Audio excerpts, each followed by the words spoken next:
Welcome everyone to Y.O.U, Unity, a show that wishes to spread a spirit of peace and love in the world, one conversation at a time. None of that affects how you are going to change the world. That's right. No, it does not take one person to change the world, but it takes one person to believe in themselves. Yes. That they can make a difference. I love to that. Inspire others. And that's why, for me, I try to make it my purpose now to try to help other people realize their self-worth, because it's so sad that so many of us, we get destroyed based off of what other people have to say. Yeah. I would say do it in your own way, make sure you're doing it on your own accord, and take a risk. Go out there and live your life passionately. Believe in everything that you're doing and believe in the fact that you will accomplish every single goal.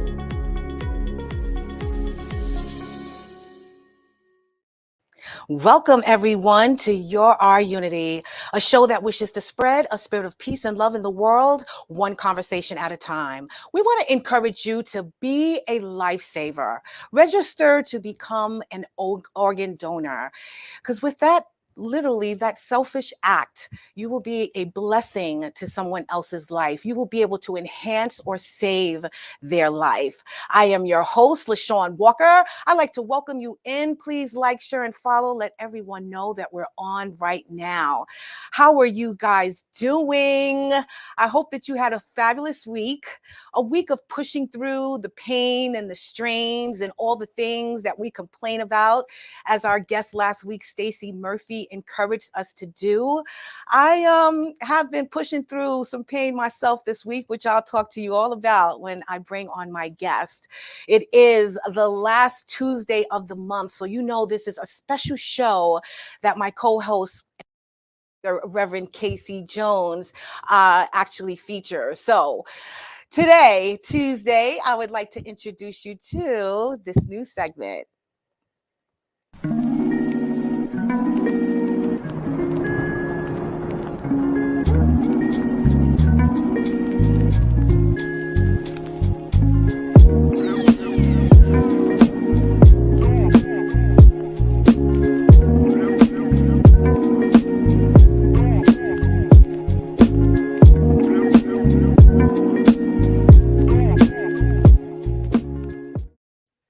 Well, hello there, my co-host. How are you? Hey there, LaShawn. I'm good. How are you doing today? I'm doing. As I was saying a minute ago, I didn't want to share too much, but I haven't really been feeling that great. I'm going to be honest with you. I've been pushing through the pain for the last few days. And so I'm here, but I could be feeling better. I've been feeling off, like just not myself. There's something going on in the atmosphere, isn't there? Oh my God. Yes, it is. Yes, it is. Last night was our season of soul check-in again. It was face the facts, embrace our reality, and just live our true self. And Dr. Casey, I had to cancel that session.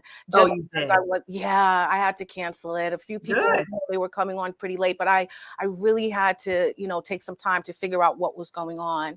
And I actually took my blood pressure and it was relatively high. Okay. So I realized, I need to take care of LaShawn. Right. Self-care is key, because if you don't take care of yourself, nobody's going to do it for you. Yes, you're absolutely right. How are you? How are you? It's been a busy day. My dad just got out of the hospital this weekend. So, not this weekend, but just this afternoon. And so I am running to the hospital, to the CVS, to this and that and this and that. And I made it here. So I'm good. I'm good now. I'm settled in my seat and I'm ready to go and talk about Miss Stacey from Live on New York. Yes, I love that. Well, we're both caretakers, caregivers for our loved one. My loved one, who still chooses to remain anonymous, just received a kidney transplant. And I think, honestly, adds to the reason why I haven't been feeling that well. I haven't really been taking care of myself, to be quite honest and frank. I've literally just have forgotten my routine. I haven't been as active as I usually am. And I haven't been eating properly. So I think that had a lot to do with, the fact that I'm not feeling great. But it also is good to know that our guest, Miss Stacey Connell today, could probably help me shed some insight on how we as caregivers can actually take care of our transplant patients, Amen. Amen. Yes, that she works with the organ donor organization. So yeah, tell us a little about our guest that we have coming on, Miss Stacey Connell. Yes, she is from Live On New York. Stacey is a human services professional with more than 20 years of success innovating new programs and leading education and outreach services to improve and support the lives of foster youth, people with disabilities, and grieving families in our communities. Stacey has been employed with Live On New York, an organ procurement organization, for 6 years. She served 3 years as a family support advocate with Live On, where she supported grieving families during their most vulnerable moments of losing their loved one. She offered the opportunity of donation and supporting donor families throughout the donation process. Currently, Stacey serves as the senior manager of volunteer services with Live On New York. Stacey has her bachelor's of arts degree in psychology, master of arts degree in public administration, and a second master of arts degree in counseling. Stacey also completed the mentoring supervisor certificate program at Big Brothers Big Sisters and the Calvary Hospital bereavement course. Her passion is empowering others to reach their full potential by providing them with the tools they need to succeed and paving it forward to helping others. We are so glad to have you, Stacey. Yes, welcome, my friend. I want to begin by thanking you so much for being here, but also letting the viewers know the title of the show today, which is Organ Donation, Addressing the Myths and Misconceptions. And we have the beautiful Miss Stacey Connell here to help us with that. So thank you so much. Thank you for having me. It's a pleasure to be here. Yes, no problem. Go ahead, Miss Dr. Casey. So, Stacey, listen, congratulations on Live On New York being the 2023 Crane's List Best Places to Work in New York City. Yes. Always had a job like that. 2 years running. Wow. Why do you think this is happening with your organization? Yes, I mean, definitely with our organization, we have really implemented the tools and the success needed to help equip our employees to be able to do the jobs that they love and being able to save lives for the people in the community. And, we've really have encompassed a very diverse group of employees to really address the community that we serve and helping to educate multiple people of different backgrounds and helping them to make an informed decision of whether or not organ donation is something that they would want to do and helping to save lives. Well, I know that my daughter works at the organization, and from what I can see, and she tells us about Live On, amazing organization. So thank you all for doing what you do to help our communities. Yeah. My first question is, how old is organ donation? Does it go back ancient times, or did it just start? When does organ donation start? It goes back many years. As far as becoming an actual organ procurement organization, like the first, many people don't realize like there's many firsts, right? So the first cornea transplant, being able to give someone the gift of sight, was actually in 1906. Right. So that was, many, many years ago. And even for like the first successful kidney transplant was actually in 1954. So there have been many innovations throughout the years. I wish I could tell you the exact year that it actually. Yeah, no, you don't have to do that. Yeah. But I didn't know if they were doing it in the ancient days, but just bad versions of it. And now they've perfected it, or yeah. Yes. Wow. So tell us in a nutshell about Live On. So Live On New York is an organ procurement organization. So we facilitate organ and tissue donation for New Yorkers in the metropolitan area. So the donation service area that we cover all 5 boroughs, all of Long Island, and we go as high up as Dutchess County. And we also cover an area in Pennsylvania called Pike. So we are the ones who help to, one, educate the community, helping them to learn and understand the impact of organ and tissue donation, but also working very closely with families who have lost a loved one, where their loved one has the potential to save lives, helping to support them through that process and walking them through the organ donation process and having their loved one be a donor hero. I love that. I love that. So let me ask you, in terms of reaching out to the different families, is it usually immediate, like when they're in the hospital actually dealing with, a medical, emergency, that you are reaching out to them, or how does that process work? Right. So hospitals are legally responsible to contact their local OPO. So here in the metropolitan area, they would contact Live On New York when someone is about to either be declared brain dead or a loved one has made the decision to withdraw the ventilator. So at that time, we are called and we are then there to assess to see, is this person able to potentially have the ability to save lives? And we work very closely with the hospitals and we work very closely with the families to help support them. It is in real time because there's the sensitivity and the time factor of, once someone has been declared deceased, that decision does have to either be made, or sometimes people make that decision way in advance. When they're alive, they register themselves to be an organ or tissue donor. And when that happens, we're there to help notify the family that this was their loved one's decision, help support the family of the donation process while they're in the hospital. And if the loved one did not make the decision, then we're there to help support the family to make that decision on their behalf. But it is in real time. It's helping to support that family to make the best decision in that moment, because there is the time sensitivity. If they want their loved ones to save lives, then we would have to work very quickly at that time to help have them be a donor hero. That's beautiful. Good. So there's a difference because we have all these misconceptions about donating our whole bodies sometimes, or donating some parts of our bodies. Can you explain the difference between that?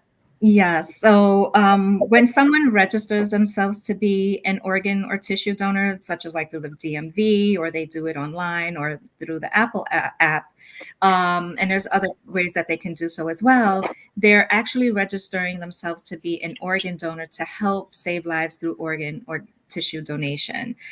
So they can also designate which organs they would want to donate, or they can donate everything, which would be up to 8 organs and tissue. When it comes to whole body donation, that's different. So if someone makes a decision to say, well, I want to donate my whole body to science, that's usually like to a medical institution, and they are doing so that they can do research to help advance science. But when someone donates, like they get that little heart on their driver's license to be an organ donor, they're saying when that time comes and they are declared deceased, that they would want to save lives through organ or tissue donation. Okay. That's good to know. Yeah, that is. It really, really is. When you're in these, I mean, obviously you said it's kind of time sensitive when you have to reach out to these families when they're in this situation. What do you usually come up with? Like, what kind of conversations are you having with the patient, with the the caregiver, the wife, the spouse, whoever, what is your actual dialogue with them in the beginning to kind of ease them into it, because they're already traumatized by what's going on. So, what is your conversation with them in the beginning? So it's really, it varies for different families because depending on where they're at with their grieving process.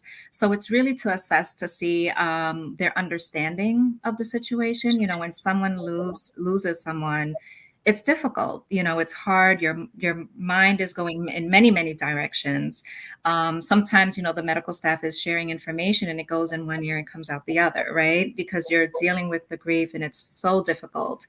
So it's really to help the family to make sure that they understand what is actually happening, what is taking place, and really working with the family at their time frame as far as understanding. So it's, whatever it is that they need, whether having a physician explain something else, explaining it in different ways that they can understand, pulling in their support systems, because you really want to take care of the families who have just recently lost someone. It's a very difficult process. So it's really starting there, and then providing the education and helping them to understand and know the possibility, because oftentimes people don't even know that organ and tissue donation is even a possibility and what that means. So sharing that possibility with them and how their loved one can save lives and have a legacy. Yeah. I have to tell you, Stacey, it was so important. I'm a donor grandmother of a donor hero, Jaleel. And when the man from your organization came in to discuss donating his organs because he was dying of SIDS on the ventilator, he was so powerful, so empathetic. I could see the tears in his eyes as he was doing this work.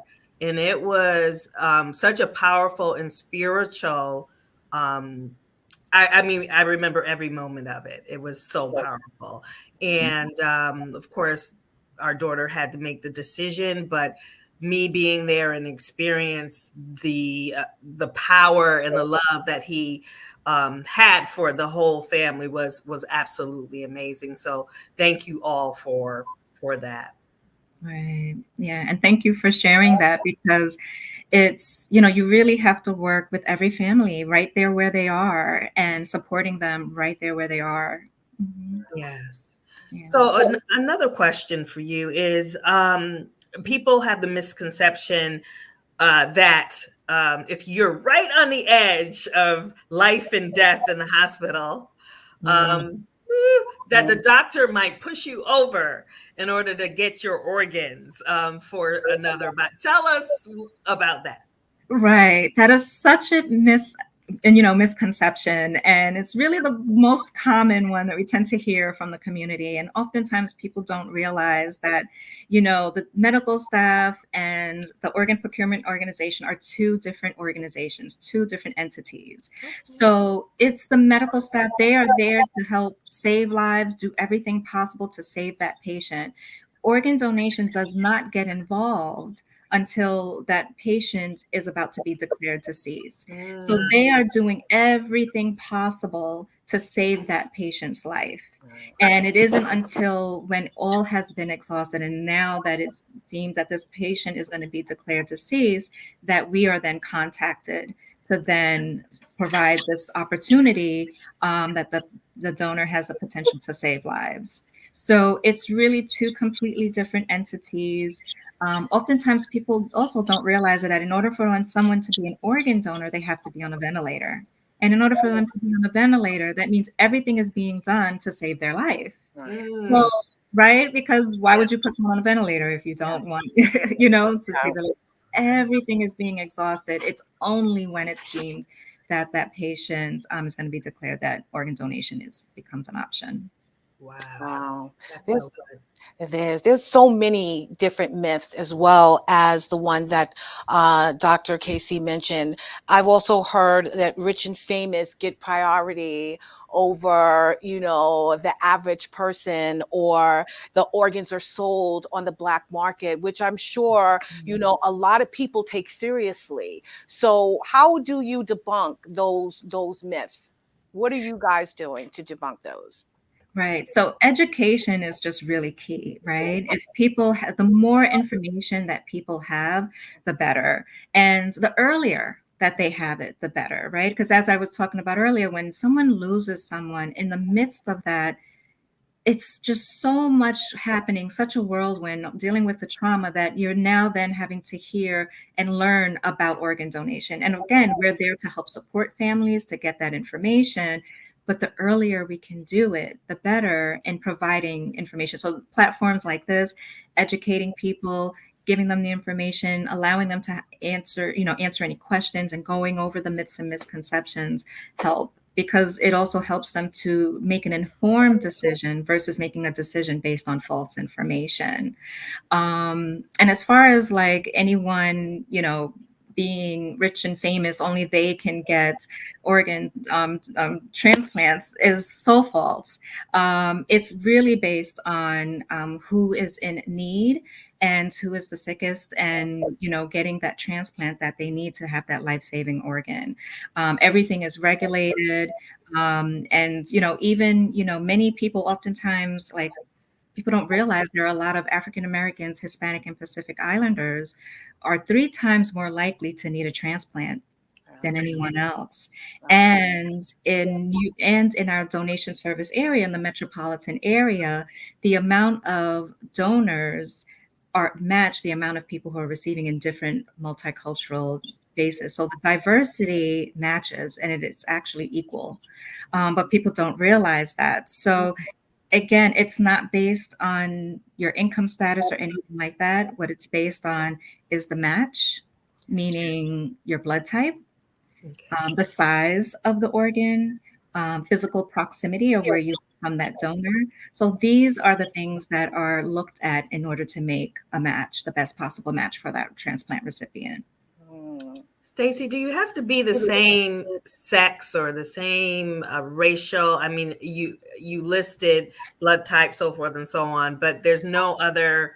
I don't have to wait for an African American woman to receive an organ. No, no. So it's not like you can only donate to someone within your race. Now, there are some other factors because they're also looking at the possibility of rejection, right? Someone who receives that life-saving gift, it's a foreign object in their body. So there's that possibility of rejection, which is why a transplant recipient would have to take immune suppressant drugs so that their body is able to regulate and not reject that organ, but also be strong enough, right, to sustain that life-saving gift and live a successful life. So, but you do not have to be the same direct race in order to receive that life-saving gift. Something to consider, though, that oftentimes people don't think about, because someone can donate skin. Wow. Right. So tissue donation, skin is something that someone can donate. If someone like burn victims, firefighters, would need the gift of skin, but also you have to think about, you have to match the pigments, right? The complexion in order to receive that gift.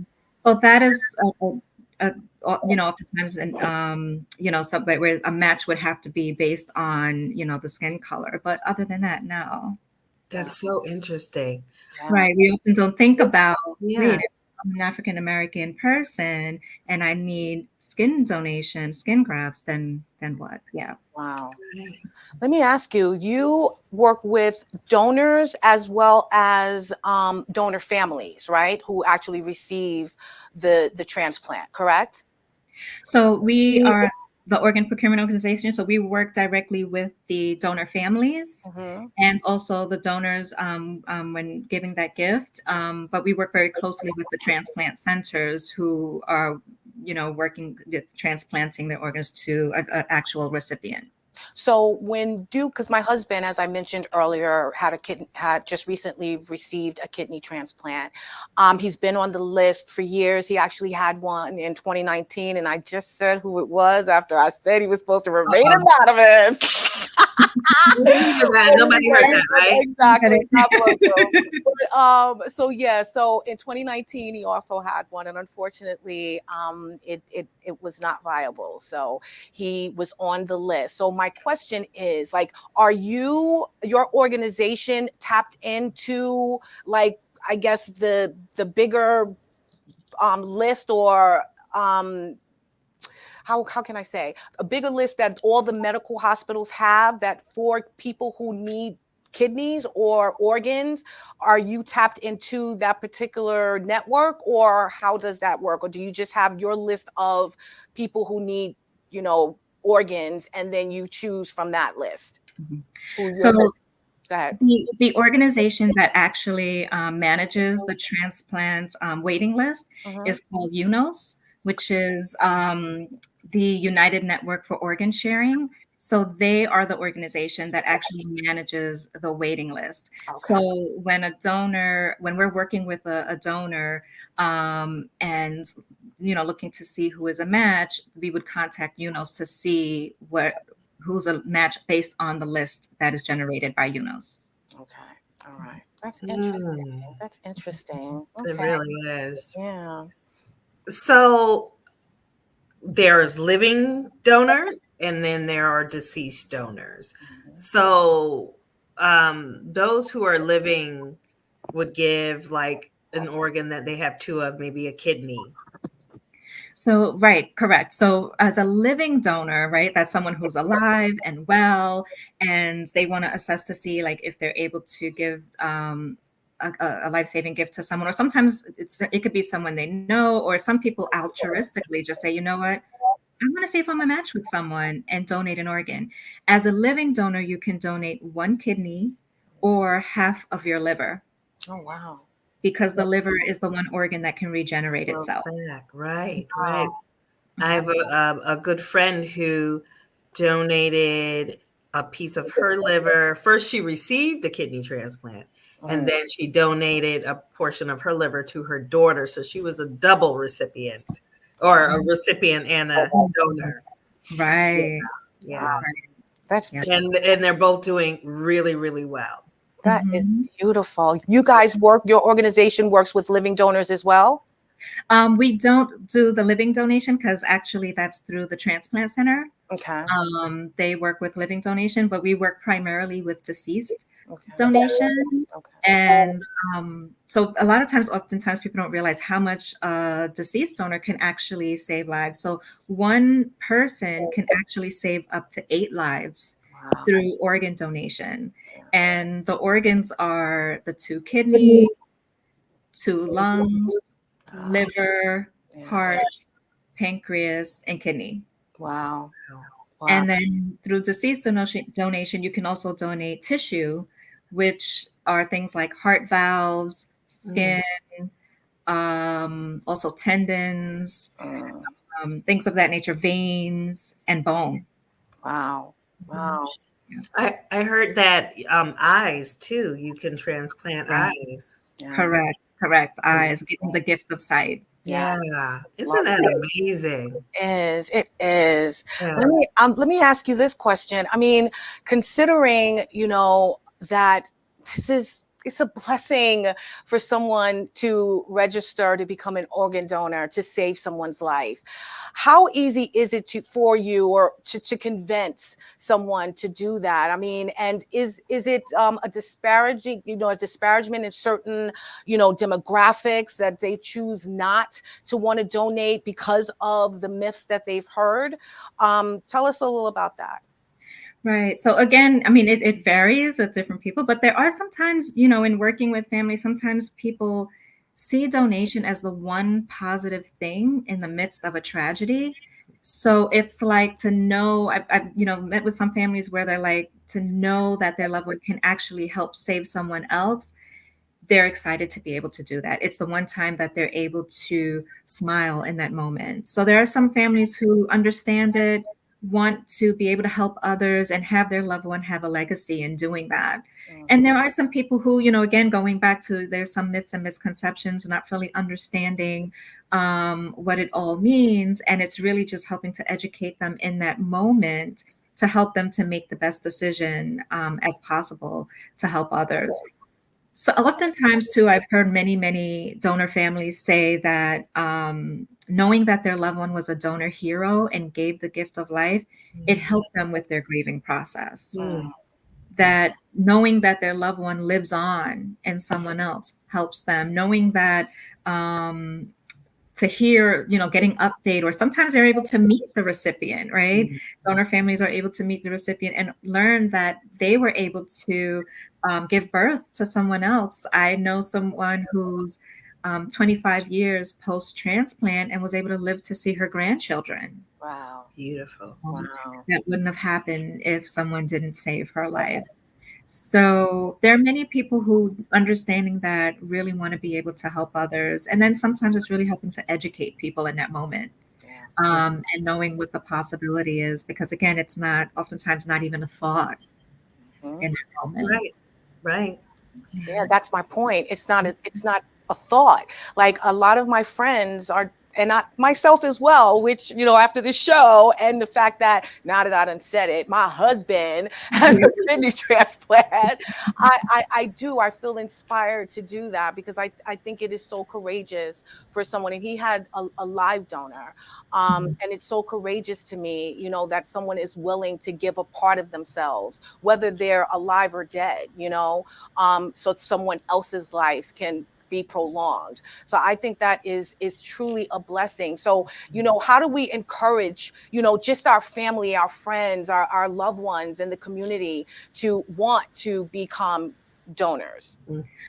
I think first it really starts with having the conversation, right? It's such a taboo topic that oftentimes people don't want to talk about end of life, right? But it's the one thing that's inevitable.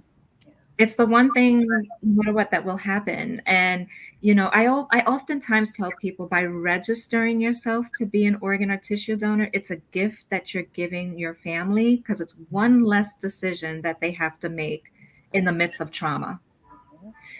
So again, instead of now having to figure out, do we want our loved one to be an organ donor, you're learning that they're already registered, and now you have someone to support you through that process.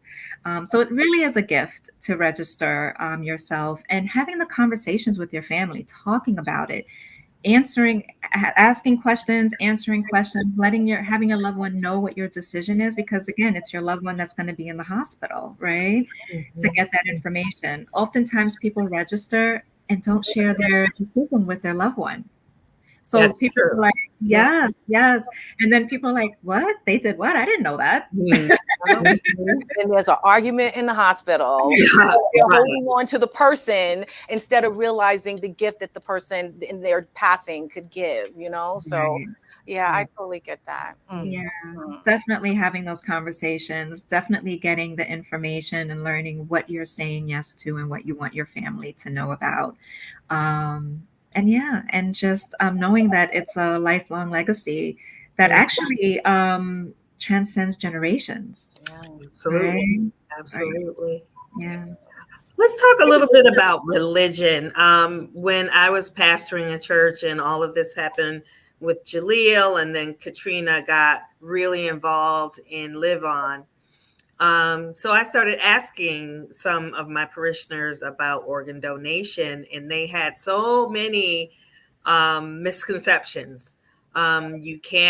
You're not going to go to heaven without all of your organs and your body parts intact. And really, when I checked to see what Christians believed, it was like, the gift of life is great. Go forth and give organs. But all of our people were like, no, I have to be intact. I have to be whole. What would you suggest to, Christians or even Muslims or Jews or Hindus, to encourage them, let them know that they're not going to hell or, wherever folks go, because the organs in their bodies are not all in one place. Right. Well, most religions do support organ and tissue donation. They often see it as the gift of life. You know, being able to help one person, being able to help mankind, you're helping everyone. You know, so it's really deemed as a selfless act as far as helping to save humanity and helping to save others. So, you know, I do encourage people to speak to their, you know, faith-based leaders, but then also to know that it's something that is deemed that, you know, in helping someone else, you're helping all mankind. Most religions support it, such as Catholicism, Judaism, Hinduism. They all say that they support it. So it's really, again, having those conversations with your faith leader, with your family, to really assess to see what the concerns are. Oftentimes, you know, sometimes you hear things like time constraints, right? A person has to be buried within a certain time frame and they think they can't be an organ donor. And again, you can be an organ donor and still maintain the time frame. Right. Right. So we work very closely with family members and maintaining whatever time frame that they have. Certain burial um, rituals or certain burial things that are done to maintain the body of their loved one, we will still work with the family in doing so. So a lot of times it's very specific things that they think can't be done if they're an organ donor, and it can, right? So it can, it's really having those conversations like, what are the specific concerns? And then seeing like how you can address that and still have their loved one being able to save lives. And also, oftentimes people don't realize with organ donation, if a person can donate all 8 organs and tissue and still have an open casket, they can still have a full viewing. We maintain body integrity, and right, body integrity is always maintained. And we really work very closely with the family and funeral homes to make sure that the person can give that gift of life and still be able to have a full viewing at their funeral for their family and loved ones. I love that.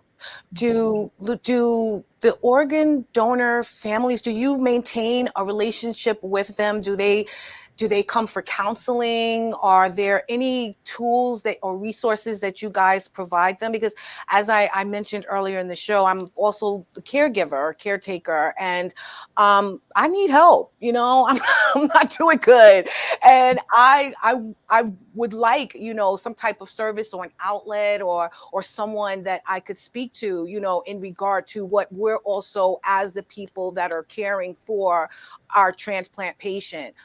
Do you guys offer those type of services with Live On New York?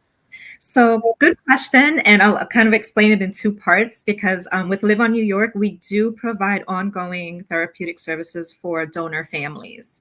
So the families of the donors who have given the gift of life, there's ongoing therapy that's provided, ongoing support. We have what's called our aftercare department that provides ongoing support for our donor families. They have different events and group sessions because a lot of times, you know, in dealing with loss, people feel like they're alone, right? So they do provide individual counseling, but they also provide group counseling where they can be in a group of, let's say, parents who have lost a child and being able to have that support and know that they're not alone. And everyone there gave the gift of life. Right. So they share that in common and they can work with a trained professional to have that support. And then ongoingly with Live On New York, we have our volunteer department where a lot of donor families get involved to help educate other families, other people in the community, sharing their loved one's story and sharing their legacy, which helps them to keep them alive, their memory alive, right? So a lot of donor families find healing in that as well. And then on the transplant side, it's the transplant centers that work very closely with the transplant recipient, their caretakers, and providing any type of services that's needed. So the transplant centers have their social workers and workers who are there to support transplant recipients and their families. At Live On New York, with our volunteer department, we do have donor families and recipients who volunteer with us. So that's something that we provide to everyone. You know, it's really like all hands on deck, right? Like getting everyone to help educate and share the life-saving gift that organ donation and tissue donation provides. So oftentimes donor families find healing with meeting other recipients, and recipients find healing in meeting other donor families, whether it's directly connected to their donor or not. Right. Yeah. This is such an important cause. I'm so glad that you could come on today. New York, in your area, live on New York. Are there big lists waiting for a big list of people waiting for organs? Like, where are you in the process? Right. So live on New York. Well, actually, nationally, there's over 100,000 people waiting for a life-saving gift. In New York State, it's over 7,000 people waiting for that life-saving gift. In Live on New York's donation service area, so that area I talked about earlier, the 5 boroughs, all of Long Island, Dutchess County, and Pike, there are currently over 6,000 people waiting for a life-saving transplant. So as you can see, in New York State, we cover a majority of the people who are waiting for that life-saving transplant. Wow. How are you reaching out to, the public? Is it digitally? Are you commercials or, billboards? Like, how are you getting people engaged enough to want to become a registered donor? Right. So definitely being out in the community, we have liaisons in every borough who are really just, tapping into many different, organizations, fairs, hospitals, also, on social media. So we definitely are on doing, outreach virtually, but also through the news, helping to educate people and having people understand, like when someone makes that decision to save lives and how their love, that donor is being honored and that they are a hero in helping to save others.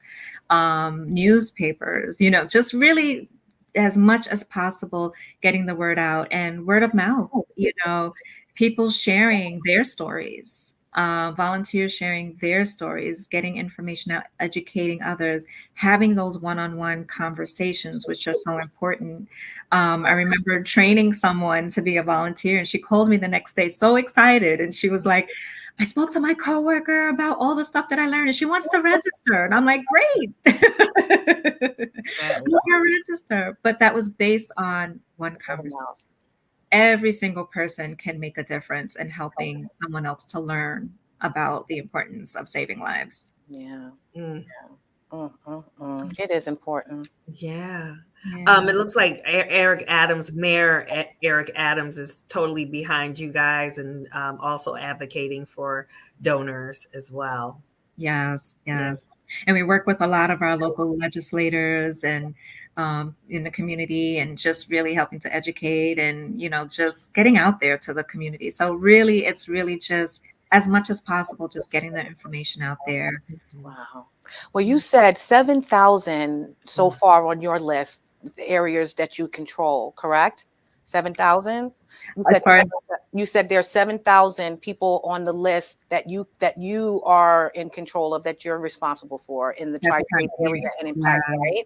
Yes, so of those 7,000, I mean, do you have a range of like how long they've actually been on the list? Are they, you're ticking them off quickly, you're receiving the donations rapidly? How is that working?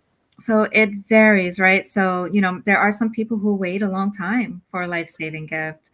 In New York, people tend to wait longer because there's that waiting list, and not everyone is saying yes to donation, right? So we're trying to work and help educate others so people will be a yes, and know what they're saying yes to. Because oftentimes people also say, I can't make a decision. And they don't realize no is a decision, right? If they're saying no, that's a decision. There's an impact of that no. So it's really helping people to make an informed decision, whether it's a yes or no, like know what you're responding to. And I'm sorry, you mentioned something, and I don't think I address No, this. I was just saying, yeah, like how quickly are you turning over, the donations? Are they getting, to digging into this 7,000 people that are actually in need right now? And basically, yeah, how long are they actually waiting? Because, 10 years, 15 years, I know people wait quite a long time. And I'm sure obviously because it has to be a direct match in order for them to be eligible. But I was just wondering, how often is there like a little bell that you ring every time someone That would be nice, right? the kidney transplant, or there's, a possibility they can? Because let me tell you, my husband, now that everyone knows, my husband, he was getting calls regularly, honestly. And what he was doing was, based on his previous experience in 2019, he was being a little bit more selective in the kidneys that they were offering him. Because, they call you and they say, we have a patient, they're, about to, they passed away, but they had predisposed illnesses. They had hepatitis or heart disease or something like that. So, after the years of research that he's done and the knowledge that he's gained, he's been very particular about the kidney that he accepted. So, which is why he preferred a live donor. So that, I guess, is my question too. Like, are you, receiving information about a transplant and then you're just calling each person and you're leaving it up to them to decide whether they're going to take it immediately? How does that process work on your end? So our coordinators, our transplant coordinators, do contact the surgeons to let them know that they have a donor, and it's up to the surgeon and the recipient, potential recipient at that time, if they accept that donation.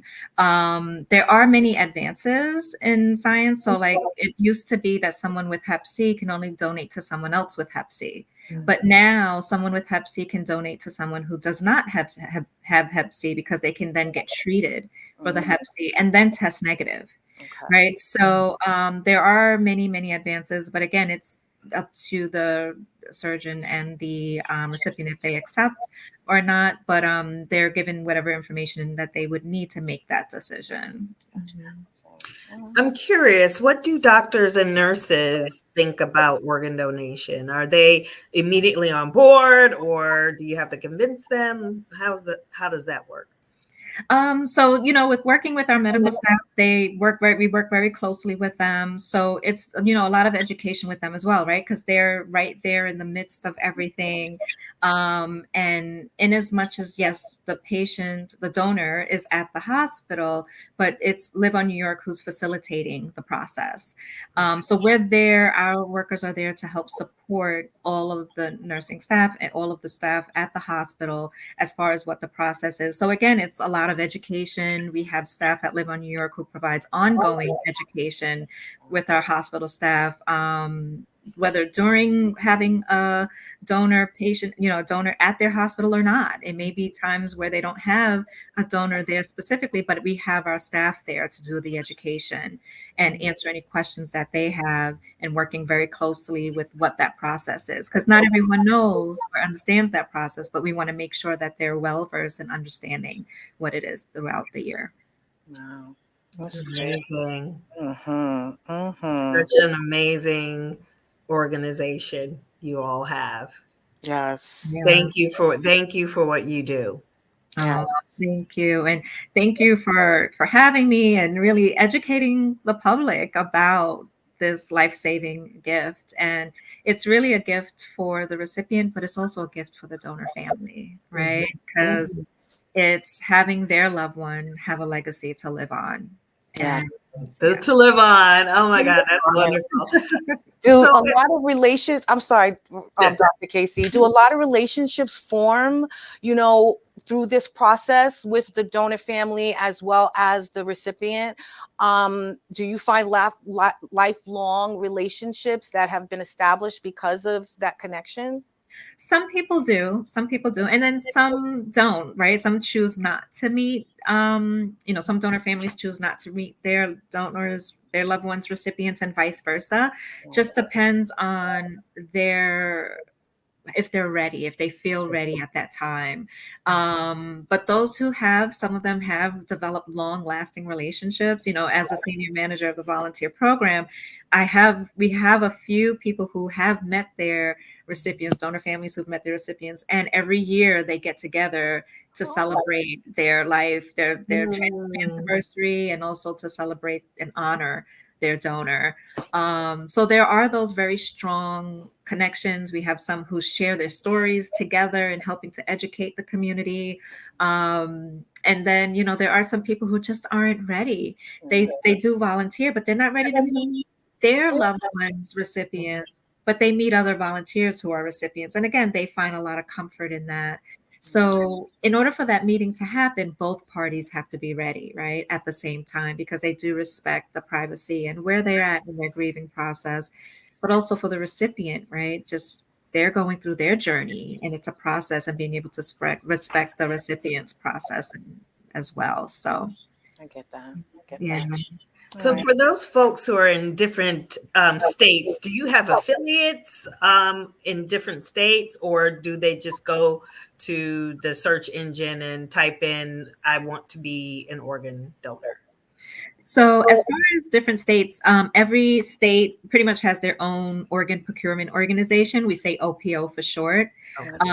So every state pretty much has their own. Some states, depending on how large they are, they may have multiple OPOs within that one state that covers different regions.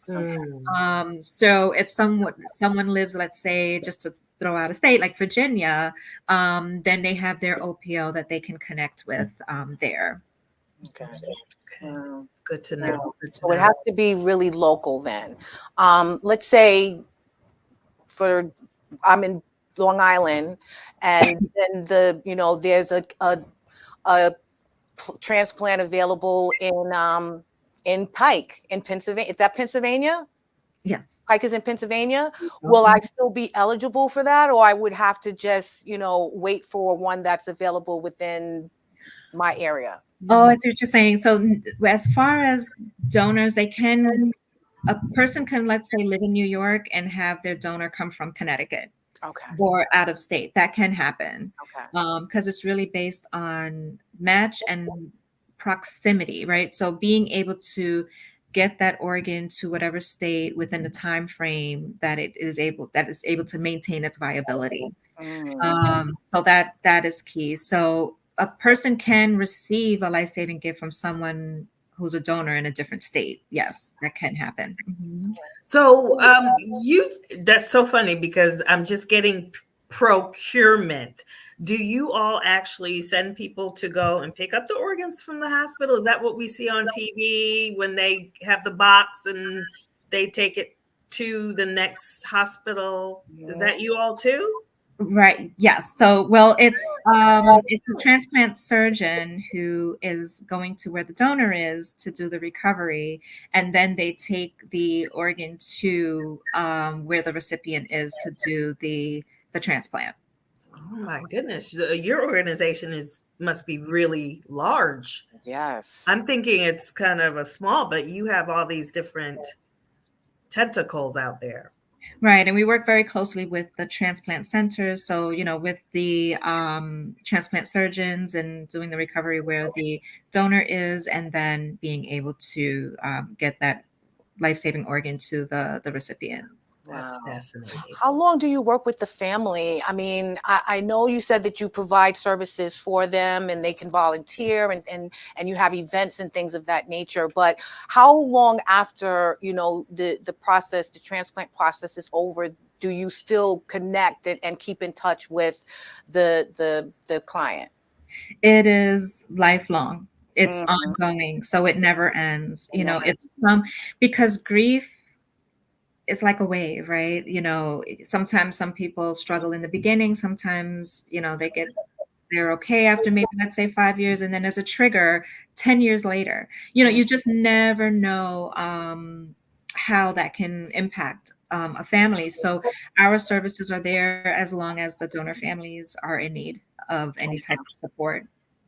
That's beautiful. Are you reaching out to them, or you're leaving it up to them to, constantly reach out to you for when they feel they need your services? How does that work? Or do you have like a special, coordinator, counselor that is assigned to each family and that has to do a regular check-in? So after some time in the beginning, our aftercare services does reach out to the donor families just to give them an update of the life-saving gifts that their loved one was able to give. And then they also let them know like any services that they can participate in. And at that point, it's, for the donor families to be there as for whatever services they may need. So they do connect with them on the phone, letters, and any type of virtual opportunities that they can support them as well. And it's basically there whenever, years later, if the donor family feels they want to reach back out to us, they can do so. And we're right there ready to support them. Wow, I love that. Well, time is winding down. Reverend Dr. KC, you have anything else for Miss Stacy Connell? Just one more question, I think, which is emotionally, how do you deal with doing this type of work? And I'm a pastor, so I kind of get it, but this is real deep. This is life and death every single day, as opposed to an occasional funeral, right? Yes. Right. How do you deal with that? Are you doing self-care? Yeah, self-care is very, very important, right? Because especially when like our staff who are working very, very close with the donor families and dealing with the loss, like you said, multiple times a day, every day, it can be draining. So having the support of your coworkers, but also doing that self-care and doing the things that you need to help find that reprieve for yourself, because in order to pour into someone else, you also need to be poured into. So even as a trained counselor, I'm a firm believer, and this is just me, that being in the field, everyone should have a counselor, their own counselor. I'm a firm believer on that, right? Yes. So just having that support system. Or 2 or 3. Yeah. Right. You can never have too many. That's right. No, you are absolutely right. Oh my God. Thank you so much for being here. I truly appreciate you coming on and just shining and shedding the light on how important it is for everyone to register to become an organ donor. It can truly save lives and be a blessing to others. So we're going to put up your information real quick.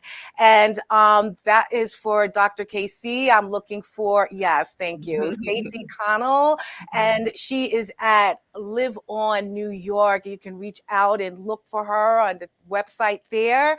And is there any parting words that you would like to share with us, Stacy, before we go? You have like 30-40 seconds. Okay, great. So yes, definitely please share your decision with your loved one, and you can register yourself to be an organ and tissue donor by going online at registerme.org and make your wishes known and make your decision known to your friends and family. Yeah, it's so important. It really is. Thank you so much for being here. You have any tips for me? I mean, considering, and Dr. Casey too, for caregiving and caretaking for others. You can shoot that at me right now. 5 seconds. What can I do? That's a whole 2 shows. That's a whole 2 shows. Yeah, that's true.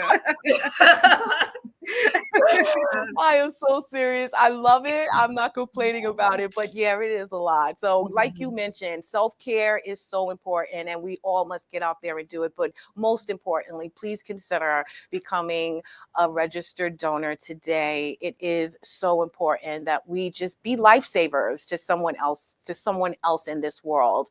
Well, we're going to put up my co-host information. That's Reverend Dr. KC at Restored Life Group. Please reach out to her as well. I'd like to also thank our beautiful guest, Miss Stacy Connell, for coming to just tell us so much informative and educational information. And hopefully it's hopefully it inspired a lot of you guys out there. I want to thank you all for tuning in to another episode of Our Unity. Please remember that peace and love is in the palm of our hands. So let's go out there and be some love, give some love, and share some love. We will see you next week on Our Unity. And thank you, Stacy and Dr. Reverend KC. You guys have a wonderful evening. I love you guys. Too. Bye. God bless. God bless.